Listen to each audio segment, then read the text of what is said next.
श्री श्री माँ आनंदमयी, लेखिका गुरुप्रिया देवी, चतुर्थ भाग। इस ग्रंथ के कुल 5 भाग हैं। इसके पूर्व यह 21 खंडों में छपा था। गोपीनाथ कविराज जी ने बहुत मार्मिक भूमिका इसमें लिखी थी, वह अभी भी इसमें है। गोपीनाथ कविराज जी ने इस ग्रंथ को अत्यंत महत्वपूर्ण बताया और इसको प्रकाशित करने के लिए प्रेरित किया। मूल बंगला से अनुदित यह 21 खंड वाला ग्रंथ जयपुर से 5 खंडों में छापा गया है। प्रत्येक खंड 700 से 800 पृष्ठों का, हार्ड बाउंड, अच्छा कागज, अच्छी छपाई, और प्रत्येक खंड में लगभग 24 माँ के चित्र। तो इस प्रकार से एक एक खंड की प्रेस में लागत 400 आने के उपरांत भी मूल्य मात्र 100 रुपये रखा गया। ऐसा कोई भी नहीं करता है। जो भी प्रकाशक पुस्तक छापता है वह उससे कुछ आय हो और उसका काम आगे बढ़े, इस उद्देश्य से पुस्तकें छापता है। किंतु लागत 400 रुपये और मूल्य मात्र 100 रुपये।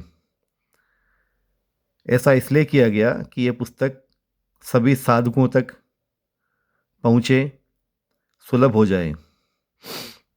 इसमें माँ की 40 वर्षों की निजी डायरी है, जिसका लेखन गुरुप्रिया देवी ने माँ के साथ में रहकर किया।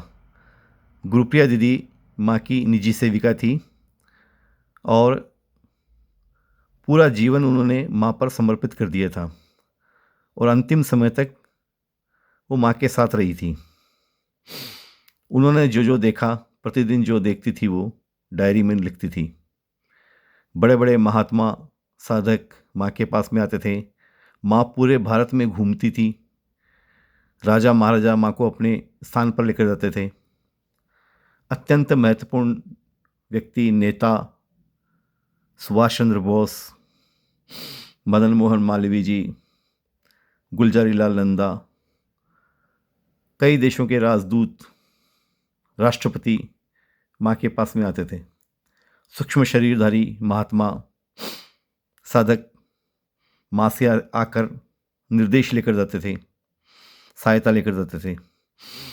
तो इन सब के ब्यौरे इन पुस्तकों में है। इनको प्राप्त करने के लिए आप संपर्क कीजिए। आपको ये 5 खंड भेज दिए जाएंगे मात्र 500 रुपये में। प्रत्येक खंड 100 रुपये का, पूरा सेट 500 रुपये का। इसका डाक खर्च लगभग 300 रुपये आता है। कोरियर से भी उतना ही आता है। तो आप विलम्ब मत करिए। इसमें से मैं आपको आज एक प्रसंग पढ़ के सुनाता हूँ।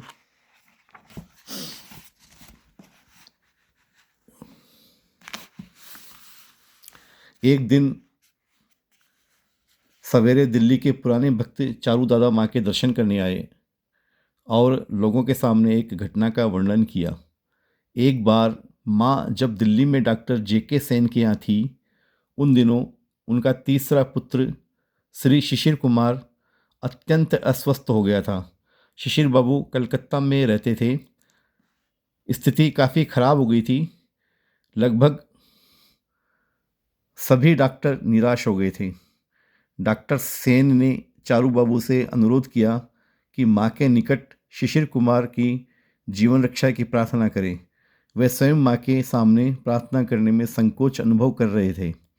इसके फलस्वरूप चारू बाबू ने माँ के पास जाकर कहा, माँ, तुम शिशिर की जान बचाओ। वृद्धावस्था में डॉक्टर बाबू को पुत्र शोक न होने पाए। यह सुनकर माँ ने जोर से कहा, पिताजी, तुम लोगों के शास्त्र में है न कि 50 पार होने पर जंगल जाना चाहिए। तुम लोग सब बात मानते नहीं। अधिक दिन अधिक दिन तक गृहस्थी में रहने पर यह सब शोक दुख उठाना पड़ता है। इतना कहने के बाद माँ अपने कमरे में जाकर सो गई। बाद में समाचार मिला कि माँ की तबीयत ठीक नहीं है। आश्चर्य की बात यह है कि कुछ घंटे बाद ही कलकत्ता से समाचार आया कि शिशिर कुमार की हालत पहले से अच्छी है। चारू बाबू की पत्नी उनसे बार बार शिकायत करती रही कि माँ से यह सब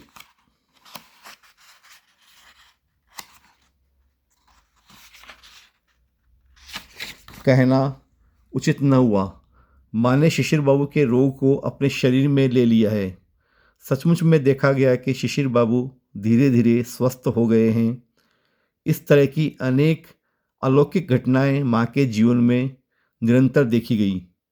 हम लोग कितनी घटनाओं का पता जानते हैं। चारू बाबू जब इन बातों का वर्णन माँ के निकट कर रहे थे तब माँ ने कहा, हाँ पिताजी, आश्चर्य की बात देखो, उस समय यह शरीर क्या देख रहा था जानते हो? देखा जा रहा था कि महादेव बैठे हैं। उनके निकट एक हंडिया है। उस हंडिये में असंख्य छोटे छोटे कीड़े भीतर गिर रहे थे। महादेव मानो उन सब को खा जाने वाले हैं। आश्चर्य की बात यह है कि बाद में यह समाचार मिला कि कलकत्ता के बड़े बड़े डॉक्टर जांच के बाद इस निश्चय पर पहुंचे कि पुराने कागजों के भीतर एक प्रकार के छोटे छोटे कीड़े होते हैं जो श्वास नली के भीतर जाकर जख्म बना देते हैं। अनेक कीड़ों ने भीतर जाकर इस तरह जख्म बना दिया था कि मुंह से पीप और खून निकल रहा था। माँ ने यह बात और बताई। शिशिर कुमार की माँ एक मंत्र जप करती थी। माँ ने उससे कहा कि यह मंत्र लड़की को दे देना ताकि वह नित्य मंत्र जप करता रहे। जिसकी असीम कृपा से इस तरह के दुरारोग्य व्याधि से वह मुक्त हुआ। उसका नाम जप करना एकमात्र कर्तव्य है। माँ की कृपा से शिशिर बाबू पूर्ण रूप से स्वस्थ होकर सरकारी काम कर रहे हैं। इस ग्रंथ को प्राप्त करने के लिए प्रज्ञा साधना आध्यात्मिक पुस्तक केंद्र जयपुर से संपर्क करिए। मोबाइल नंबर है 98 295 477 73 9829547773। इसी प्रकार के दिव्य ग्रंथों का संग्रह प्रज्ञा साधना आध्यात्मिक पुस्तक केंद्र जयपुर में किया गया है। बिक्री के माध्यम से उसका प्रसार देश और विदेश में किया जाता है। नारायण नारायण नारायण।